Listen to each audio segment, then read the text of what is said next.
right, good afternoon. Today we'll be discussing the how and why of Fabric's migration of Xytech to AWS. Hi, I'm Naima, an account manager at AWS, and I'm delighted to be joined by Rob Delf, Fabric's CEO. Rob, welcome. Well, thank you, Naima. I'm delighted to be here as well. It's been a really interesting, it's been an interesting, and incredible journey of what we went through and are currently going through wrapping up. So I'm super happy to talk about it and, go through it all with everyone here. Rob, to kick things off, could you tell us a little bit about Fabric and the role cloud infrastructure plays in your business? Absolutely. So, Fabric is an organization entrenched in the media supply chain. We have 4 different products. Our studio product it's a SaaS platform for managing titles. So you can create, author, edit, register, film and television metadata. And that is all based in AWS, using multiple services, mostly cloud native, mostly managed infrastructure. We also have a product called Xytech, which will be really the primary focus of this conversation. So Fabric merged with Xytech in September of 2024. And the story here is really like, okay, they were mostly their infrastructure was maintained in Azure. And when we merged together, we had to look across the organization and start making decisions. So that's that piece of it. So we're going to stick a pin in that one. Our 2 other products are something we call Origin, which is a master database of title information. That's the easiest way to put it. It's like a professional version of IMDb or like a IMDb Lite, and then we also, closed an acquisition 4 weeks ago of another data company that provides supply and demand information to that title catalog. And that's, BB Media. Now, BB Media is also in Azure, but we have not yet scoped out any kind of migration. Great. So it sounds like you're creating a new version of Fabric, which brings me to the big question. Why did you migrate from your existing cloud provider to AWS? Yeah, it's a great question. Again, so a little bit of the history. We as Fabric, we had the Studio product, we had the Origin product. And when we merged together with Xytech, first thing we did was look at the infrastructure. We were experiencing, and our customers were experiencing, some latency issues and some scalability issues, within the Azure cloud. But I wouldn't say that's, partly, it has nothing to do with the capabilities of Azure itself. It was in that position, or the software was in that position, because it was very much a lift and shift from the closet to the cloud. So the migration was basically performed like, hey, the server's in that room there. Let's just create a virtual server and move everything without configuring anything to the cloud specifications. So the Xytech application itself, when we looked at the technology, is rather chatty. It's stateful. It uses a lot of Signal R. It's built on the Microsoft stack. So works great when you install it locally and you're on a local area network. As soon as you put in like many nodes in a network and run it over big distances, the application itself is calling home all the time. And so what it creates, I see lots of heads nodding. So what that creates is like hanging screens, right? Because it's basically going back and saying like, are you validating the field? What is the validation on this field? So, we knew, it's a long way of saying, when I looked at that, and, this is sort of myself, the CTO and customer feedback, we knew we were going to have to re-architect either the implementation in Azure, or we're going to have to move it somewhere else. And really what it came down to is Fabric pre-merger had a good amount of expertise and a great partnership with AWS. So if we're going to have to do the work anyway, we might as well do it with the existing skill set we had. And I'd also say, I think maybe this is my bias, but I'd much rather have all of our products on a single backend infrastructure for private pricing agreements, for consistency of skill sets, so like my DevOps across the stack can be shared. It's not going to be specific for product. And so it also mapped in with our strategy overall. I will say this, which Naima will probably appreciate. The other big thing is the presence that AWS has in the media entertainment space is kind of critical, right? Like we have customers who now we can go to who are like managed AWS customers, and we can say, hey, we're doing this migration, and we get a whole bunch of support in that partnership. It's like the AWS piece for us is just it's like a true partnership on how to make things better. So it made the migration decision a no-brainer from my side. Yeah, and I think to add to that, AWS also has 36 regions, 114 availability zones, delivering robust reliability and scalability. Were there any limitations with your previous provider that accelerated this decision? Yeah, actually, you brought up the region issue. The Xytech customer base is global. And they're also really, because they're mostly a lot of broadcasters and media companies who are incredibly savvy themselves in terms of their cloud infrastructure and how they're managing it. So there's no way to escape if you're telling them something and it doesn't quite check out. So because of that, we were asked by specific customers, hey, I need to be in this region because we have most of our activity in Asia Pac, and this is where we're launching events. And like they know the latency between their office and the AWS center before we even get involved, right? And so AWS having that coverage, it changes the game, because when we did the migration with our wonderful partner Commit, everything changes to infrastructure as code too. So it's like, oh, you need new implementation of Xytech running in the Northeast Virginia location. You can do it, and it's click button, push button, click button. That's not a thing. Push button. Anyway, it happens. So yes, it was a big factor. And so once the decision was made, what were the first steps in planning this migration? So speaking from where I sit, the scariest proposition in this is costs. So when you look at, we're running our business, well, cost and technology, but I had enough familiarity with how AWS works that I know once we get there, it's going to be great, right? But how do we get there in the middle of the journey without double paying for hosting costs? And, how are we going to get the people and the resources through to make it happen? How are we not going to disrupt any engineering efforts because we're still releasing code? Like those were the things. It's like, getting from point A to point B, it's how to manage the cost, how to manage the effort, and how to minimize any disruption on the business altogether. Yeah, look, you raise a really good point. Migrations and modernizations aren't just a technical process. So what I gather, you were set up for success. However, things can and do go wrong. So I'm going to ask you, what would you say were the biggest challenges in terms of what was going wrong?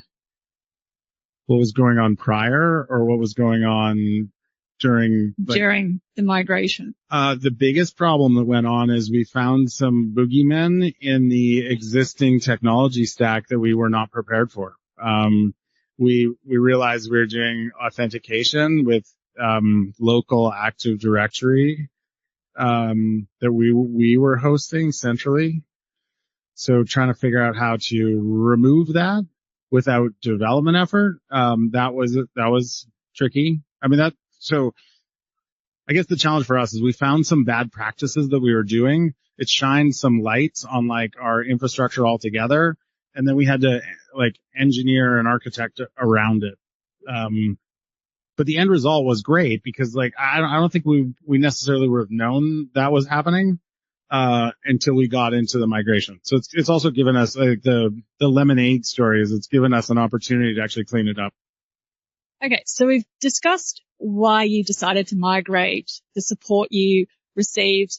Now that you've migrated some of your customers across, what would you say are the biggest benefits that you're seeing so far? So The biggest benefits we're seeing right now are around stability and performance. Because as part of this, let me just give you one example of the stability and performance things. Prior, we had the API endpoints connected to virtualized servers themselves. So any one of our customers, if they got super excited on their API endpoints, could shut down the entire server, right? And force restarts in our environment. So when we talk about sort of,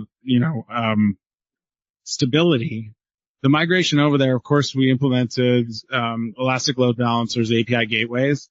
So we can that can't happen anymore. So it's sort of like, that's a huge benefit into itself. And then the second piece is actually performance, which isn't so much related to, I hate to say that, it's not related to AWS. It's actually related to containerizing the code as an effort to do this and then moving it over so it's not as chatty.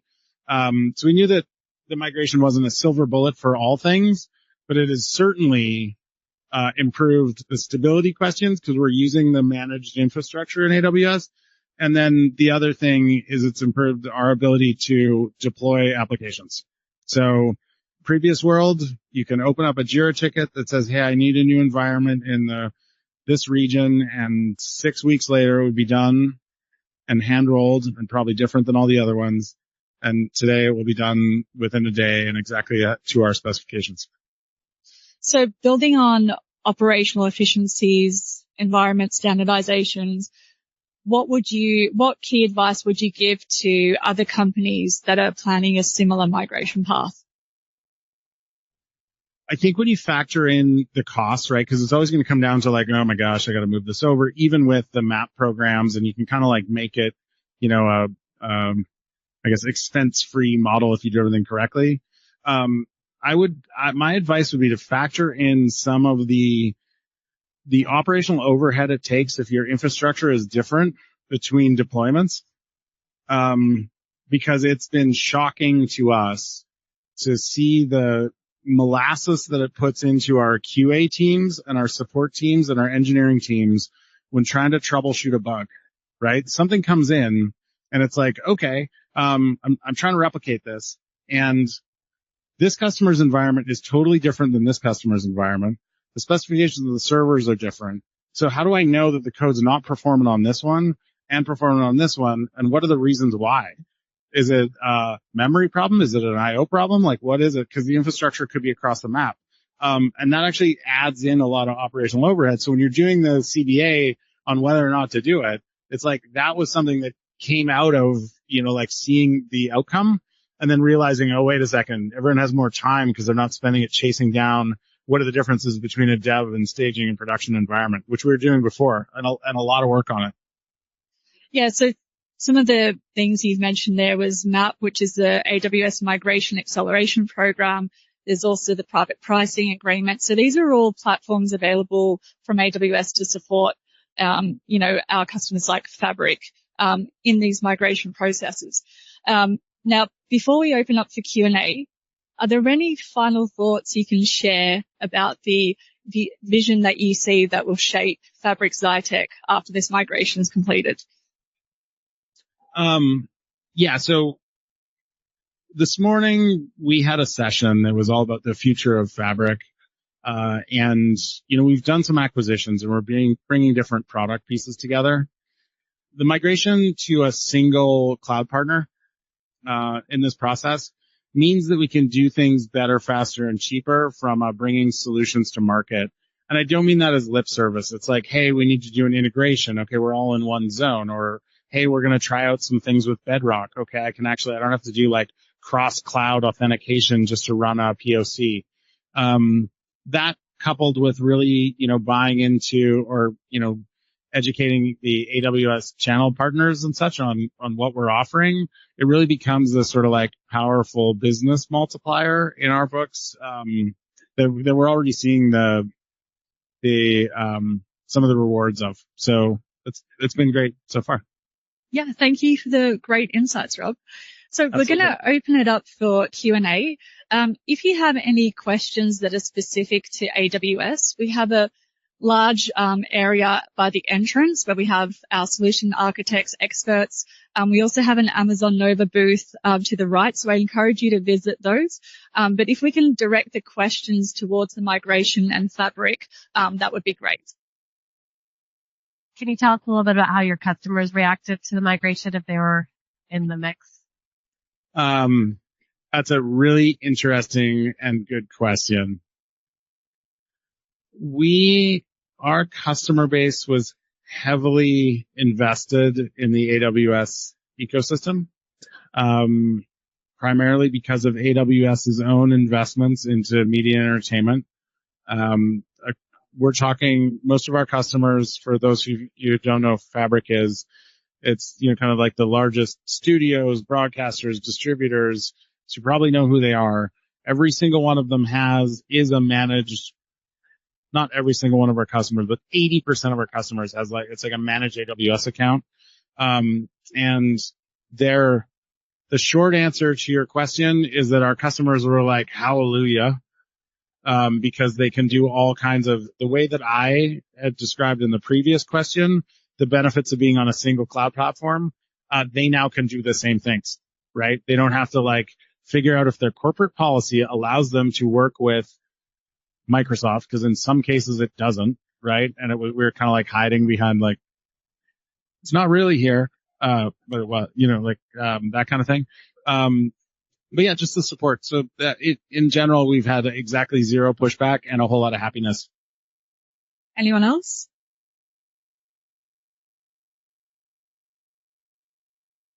Do you plan to migrate everything else to AWS on the other companies that you guys own? Yes.